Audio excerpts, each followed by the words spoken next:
Good afternoon. I want to start by thanking the House committees for working hard this week to advance critical components of the economic plan that I put before the Congress. I know we still have a long way to go, but I'm confident the Congress will deliver to my desk both the bipartisan physical infrastructure plan and the Build Back Better plan that I have proposed. And I've said many times before, I believe we're at an inflection point in this country. One of those moments where the decisions we're about to make can literally change the trajectory of our nation for years and possibly decades to come. Each inflection point in this nation's history represents a fundamental choice. I believe that America at this moment is facing such a choice. And the choice is this: are we going to continue with an economy where the overwhelming share of the benefits go to big corporations and the very wealthy? Or are we going to take this moment right now to set this country on a new path, one that invests in this nation, creates real sustained economic growth, and that benefits everyone, including working people and middle-class folks? That's something we haven't realized in this country for decades. The data is absolutely clear. Over the past 40 years, the wealthy have gotten wealthier, and too many corporations have lost their sense of responsibility to their workers, their communities, and the country. Just look at the facts. CEOs used to make about 20 times the average worker in the company that they ran. Today, they make more than 350 times what the average worker in their corporation makes. Since the pandemic began, billionaires have seen their wealth go up by $1.8 trillion. That is, everyone was a billionaire before the pandemic began. The total accumulated wealth beyond the billions they already had has gone up by $1.8 trillion. Simply not fair. And how is it possible that 55 of the largest corporations in this country paid $0 in federal income taxes? They made over $40 billion in the year 2020, and they paid zero. Think about that. $0 in federal taxes on $40 billion in profits. How is it possible that the wealthiest billionaires in the country can entirely escape paying income tax on what they've made? How is it possible for millionaires and billionaires that can pay a lower rate of tax than teachers, firefighters, or law enforcement officers? Here's the simple truth. For a long time, this economy has worked great for those at the very top, while ordinary, hardworking Americans, the people who built this country, have been basically cut out of the deal. And I've said this from the time I announced I was going to run. I believe this is a moment of potentially great change. This is our moment to deal working people back into the economy. This is our moment to prove the American people that their government works for them, not just for the big corporations or those at the very top. When I was sworn in as president, the nation was struggling to pull out of the worst economic crisis since the Great Depression. Job growth was anemic, with just over 60,000 new jobs per month in the 3 months before I was sworn in. Then we went to work and passed the American Rescue Plan back in March. And it worked. It's still working. Over the last 3 months, we've been creating on average 750,000 new jobs per month.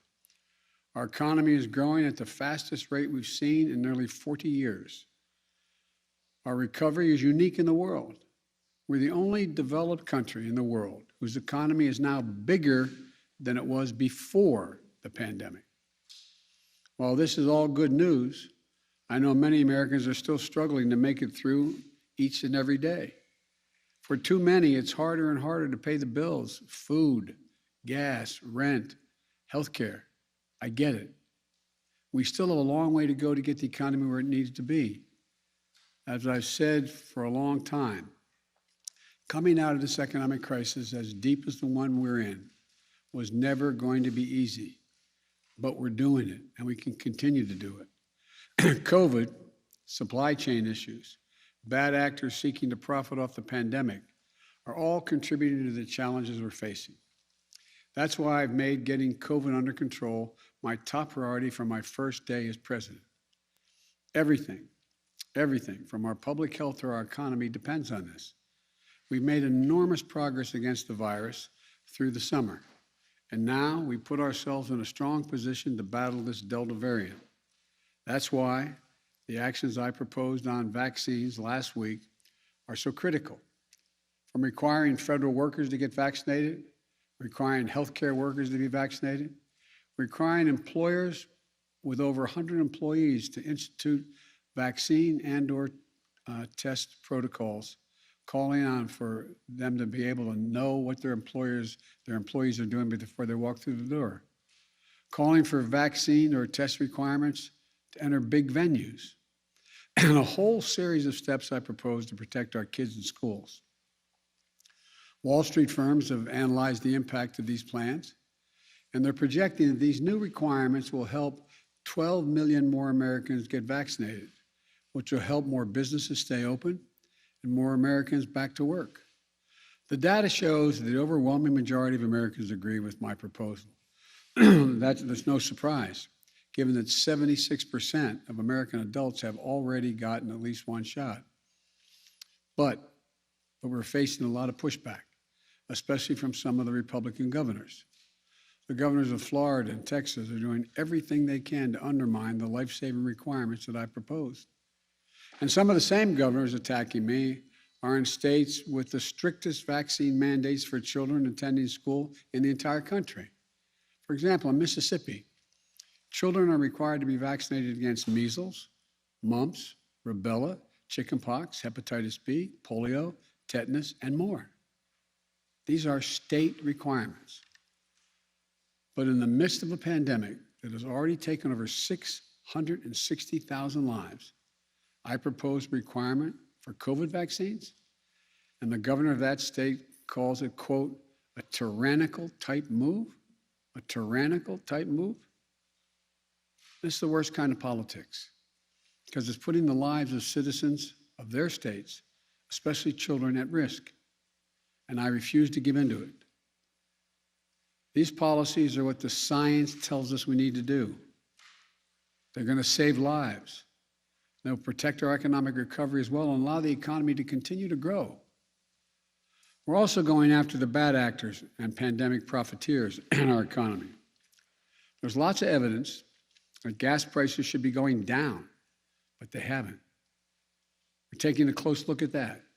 Taxpayers in this country also have paid for extraordinary effort to keep our country going over the past year or so. Unlike the last administration, which resisted oversight and allowed taxpayers to be victimized by fraud, we're working hard to protect vulnerable Americans from having their identity stolen.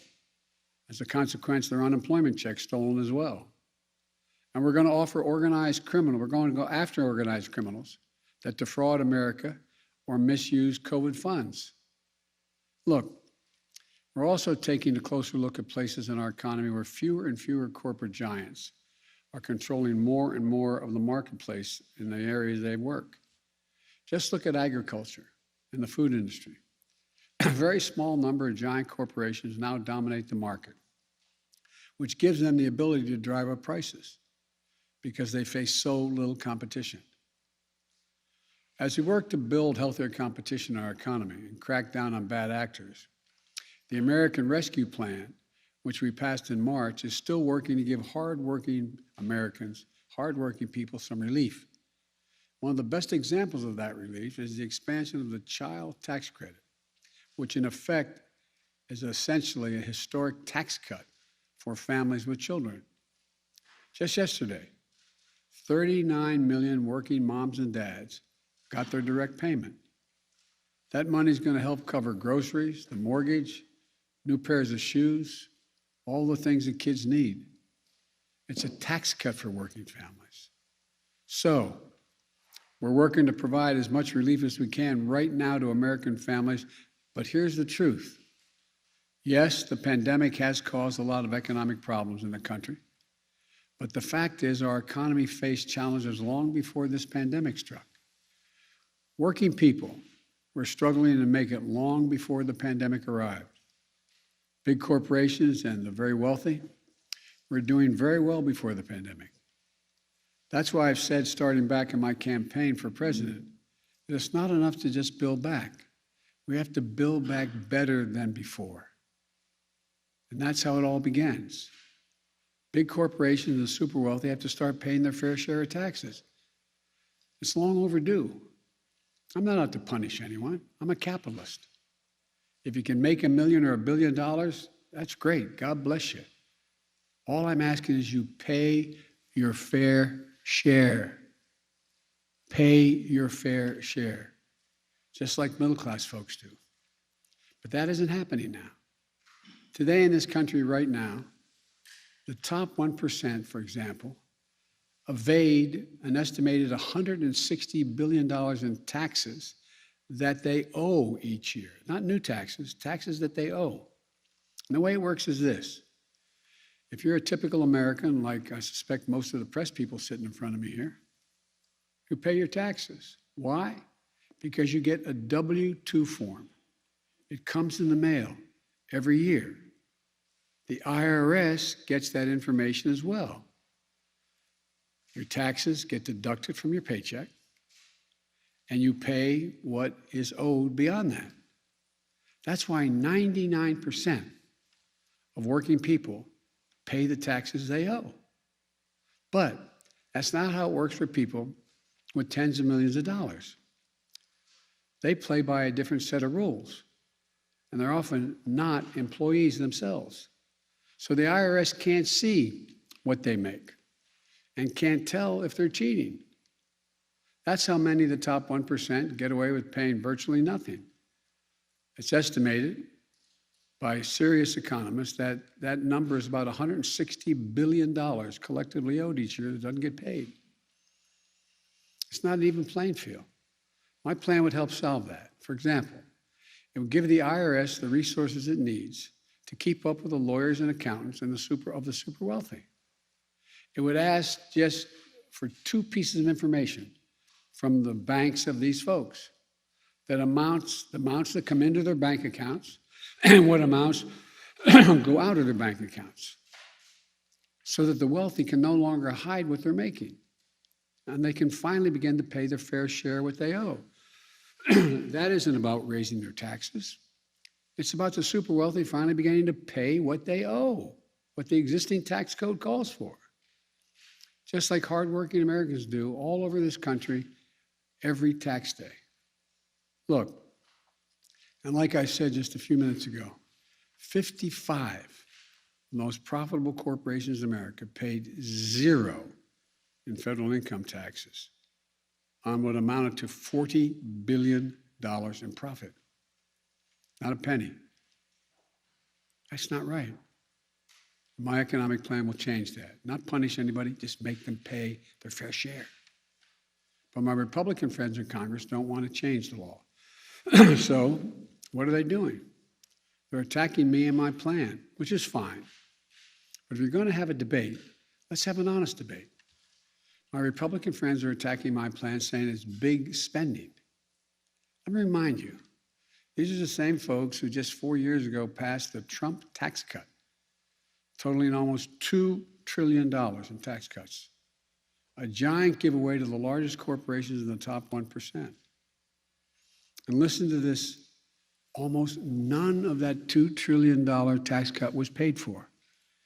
It just ballooned the federal deficit. In fact, the unpaid bills racked up by the last administration are projected to increase the national debt by more than $8 trillion over time. What I'm proposing is totally different from that approach for 3 reasons. First, my plan is paid for. It's fiscally responsible because our investments are paid for by making sure that corporations and wealthy Americans pay their fair share. Second, we're not going to raise taxes on anyone making under $400,000. That's a lot of money. Some of my liberal friends are saying it should be lower than that. But only corporations and people making over $400,000 a year are going to pay any additional tax. And third, not only will no one making under $400,000 see their taxes go up, the middle class are going to get some tax cuts. some breaks. My plan benefits ordinary Americans, not those at the top who don't need the help. It's a historic middle-class tax cut, cutting taxes for over 50 million families. My Republican friends are making a different choice, though. They'd rather protect the tax breaks of those at the very top than give tax breaks to working families. It's that simple. But let me ask you this. Where is it written that all the tax breaks in the American tax code go to corporations and the very top? I think it's enough. I'm tired of it. For me, it's pretty simple.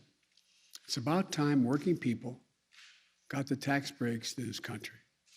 That's what my plan does. And here's what it also does.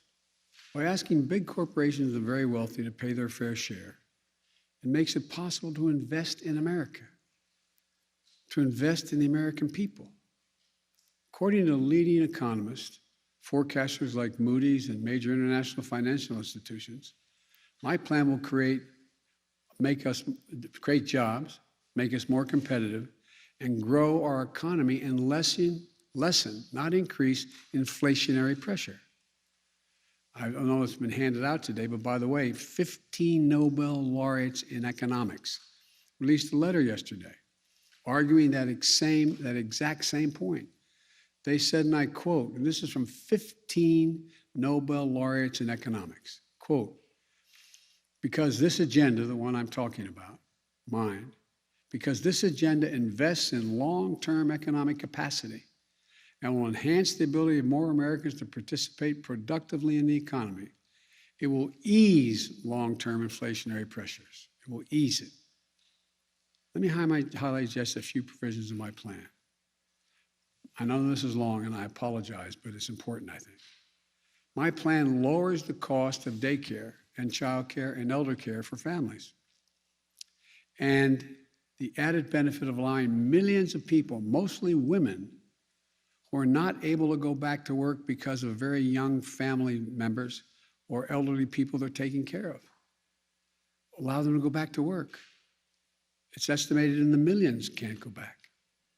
It lowers health care premiums for millions of families. It lowers prescription drug costs by giving Medicare the power to negotiate lower drug prices. And it strengthens Medicare by adding dental, vision, and hearing coverage if you're on Medicare. It also extends the tax cut for families with kids that we passed in the American Rescue Plan in March. All of this will mean thousands of dollars in savings for the average American family on some of the toughest and most important bills they have to pay every month. My Republican friends talk a lot about inflation, but if you want to talk about actually lowering the cost of living for people in this country, my plan does just that. By strengthening the capacity of our economy, it will also reduce inflationary pressures over the long run. Here's something else my plan does. It confronts the crisis of extreme weather events that we're seeing all around us and around the world, but just here in America. We see it everywhere. We know it's real. In just the past few weeks, and there's more to come, I've seen the destruction of hurricanes in Louisiana, where winds got up to gusts to 179 miles an hour. A deadly toll from flooding in New York, where 20 inches of rain in New Jersey, more than 11 inches of rain in some areas. More than 5 million acres of our lands and communities have burned to the ground in wildfires just this year alone. That's more than the size of the entire state of New Jersey burned to the ground. When I was out in California, I flew over some of these areas. In addition, there's a severe drought in the West and the Midwest. There's a blinking code red out there for the nation. We can't wait to act. Extreme weather, just last year, cost the American public $99 billion in damage. $99 billion in damage last year. And unfortunately, we're likely to break that record this year. And the evidence is overwhelming that every dollar we invest in resilience saves $6 down the road when the next fire doesn't spread as widely or the power station holds up against a storm. We need to rebuild with resilience in mind. So roads are built higher. Levees are made more stronger. Transmission lines are better protected, and so much more. You know, I hope we're past debating climate change in this country. Now we have to act, and we have to act fast. And my plan does that. Let me end with this. This pandemic has been god-awful for so many reasons. The lost lives, as I said, over 660,000. The jobs, the businesses lost, the lost time in school for our kids. But it does present us with an opportunity. We can build an economy that gives working people a fair shot this time. We can restore some sanity and fairness to our tax code. We can make the investments that we know are long overdue in this nation.